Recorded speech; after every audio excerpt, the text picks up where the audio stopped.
color pot's about empty, so we're scraping the bottom. Usually it's pretty easy.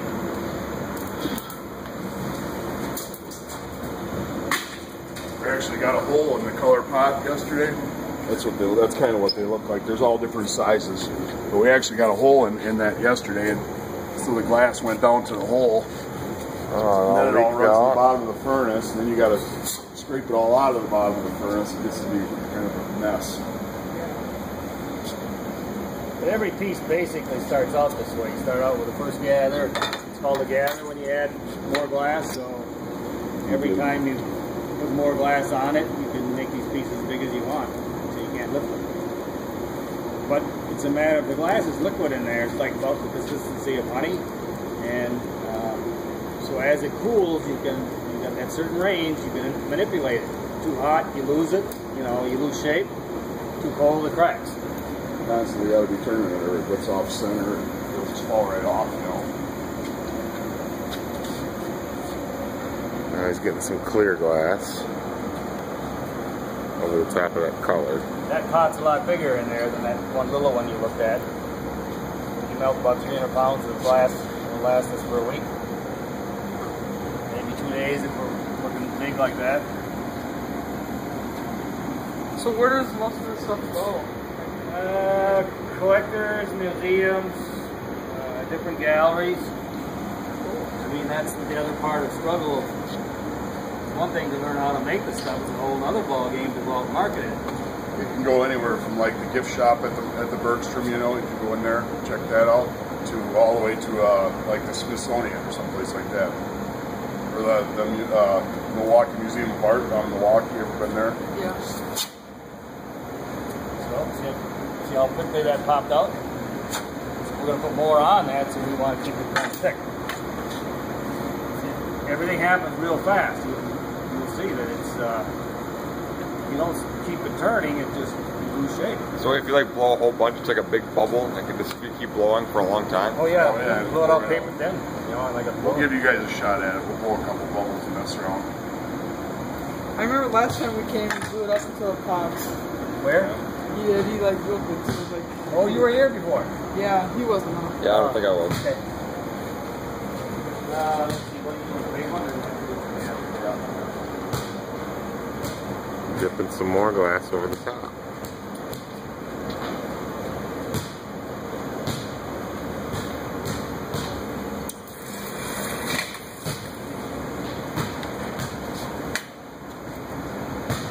Kind of straightens the bubble out when you do that. You also can drip off what you don't need.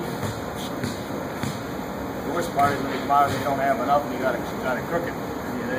Basically you got a crooked bubble to start with. Once it gets crooked, it's hard to get it back. Hi Max. I didn't even know you were here. I thought you actually put it here on the What I'm doing is cooling it. This piece of iron we're rolling on is called a marver. It's an Italian term. And you're shaping and you're cooling at the same time. So all this angle business is a matter of cooling it where you want to cool it and keeping it warm where you want to keep it warm. A little more puff. Wow, I saw that blow up inside there. Yeah, now we'll put one more. It's the heat expanding the air. That's all it is. If we were working with clear glass, you'd be able to see all that. You've got an open glass in there, so you can't really see the bubble very well. But you can see how fast, and then you have to kind of wait again.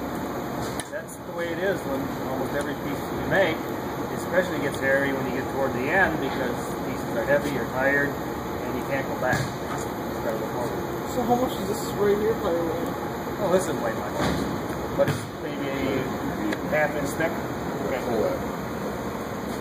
Pull them out, Dave. You want another one? Yeah. Oh yeah.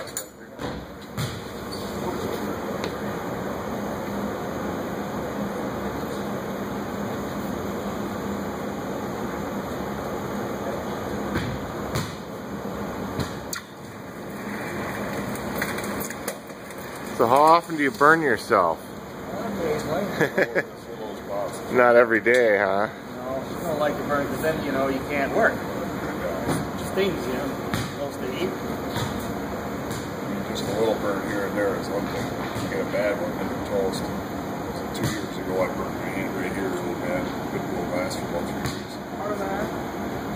We were using that piece of brass right there, and the end of it gets real hot where the note is. And I was pulling it out of the way, and I just stuck my hand right on it. Pushed it out of the way, and I said, "Damn! Ow!" I said, "Ow!" So I said, I didn't swear. You didn't say ow. So I held it up in the air and I blew it up in the air. Originally over there, so the bubble pushed down, and then I grabbed it and swung it. So I got the bubble went that way, and I swung it to drip it down. But everything's got to be done quick or it gets too cold. So I'm just grabbing onto that. He's cooling it down so it doesn't sandwich. Now we want this whole thing to stretch down. Not just the tip. That's why I'm chilling the tip. Right, and we're prepping it to fit that mold. So now I'll heat the whole thing up. Before I go in the mold, it'll stretch a little bit, and I should hit that pretty close. Now,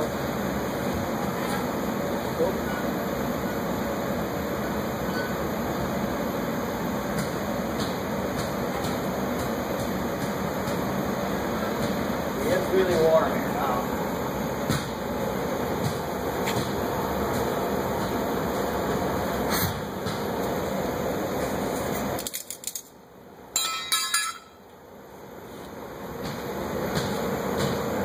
It's a good one. Stick that smaller piece onto the cover that one. Yep. We got some work to do on this one, and then we switched over to a different pipe. Get some length on this one, so I want to stretch it some more here now. I can even twist it. See, twist the kernels up by holding it.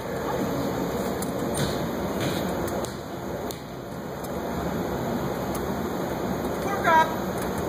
I think I crushed it. Hi.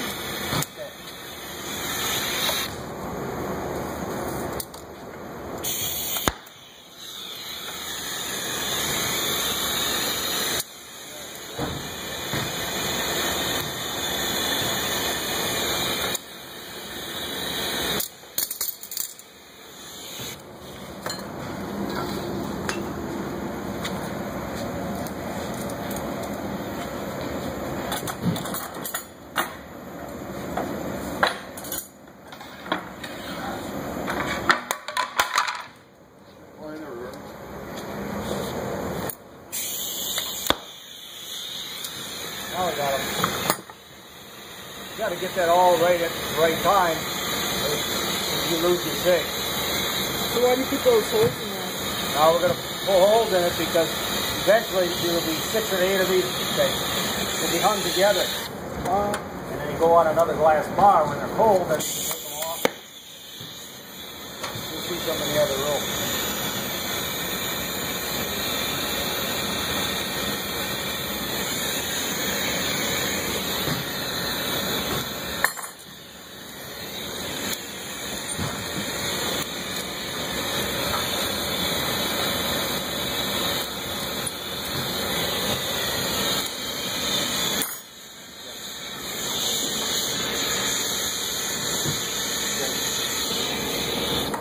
Again.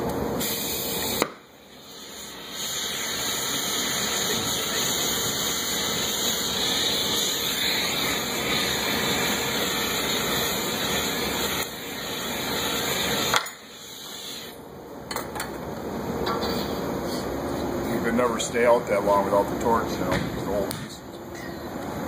Glass has to come down to room temperature over a period of like 8 hours, depending on how thick it is. The thicker it is, the longer it has to come down.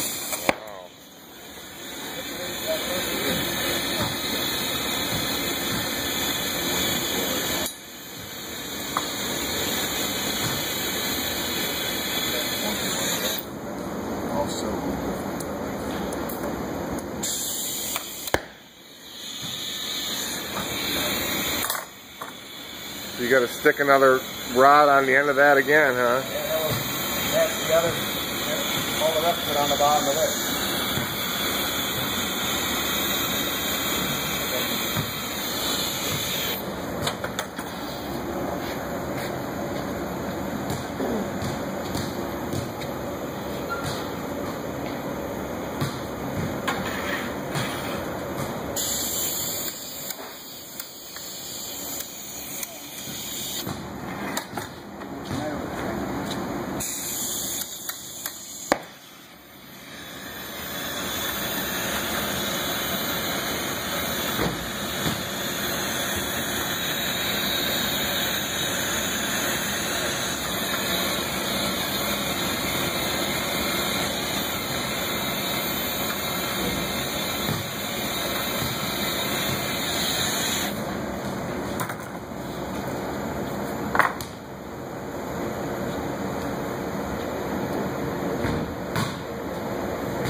Are these giant ears of corn the biggest thing you've ever made out of glass?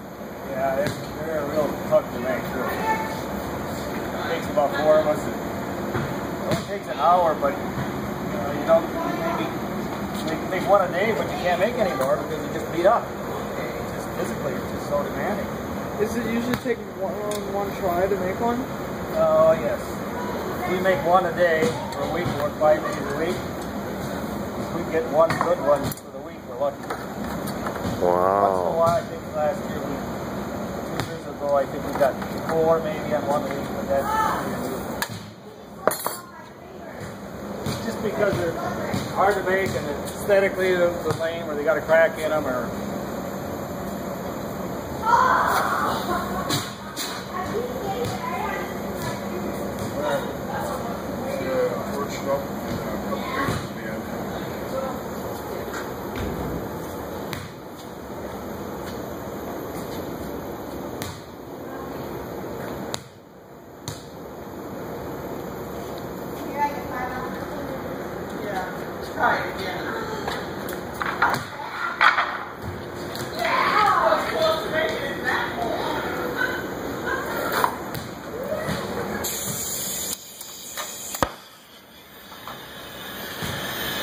Whichever one's the good one. Yeah.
Plenty warm in here. I'm good anytime.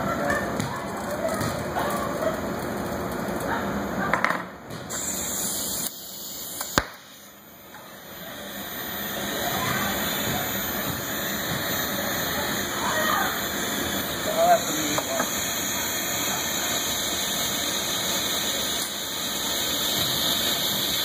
Stay away from that thing right there. It might burn.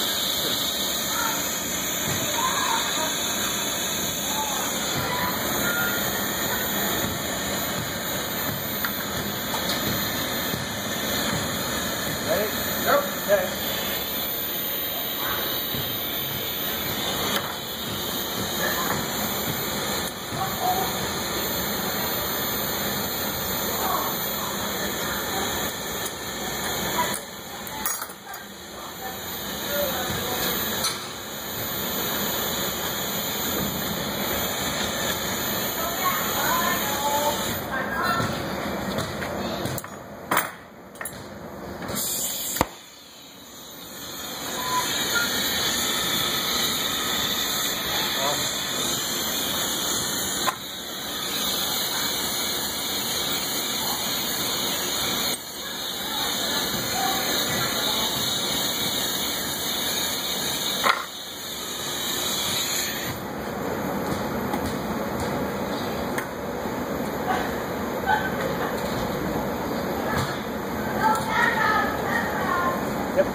tap, you'll see we're going to put it in an annealing oven now, and one little tap, and it'll pop right off that end.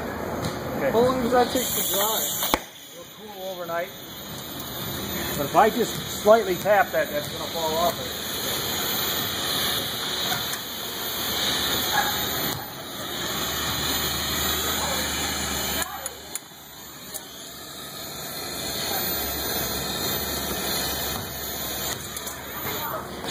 So there's a sharp edge on that, so we just fire polish the edge, so we don't have to do it, cold. But anyway, that's the way you're making a vase, or you're making a platter. The steps are basically the same. You blow a piece, then you stick on the other end, and then fix the top.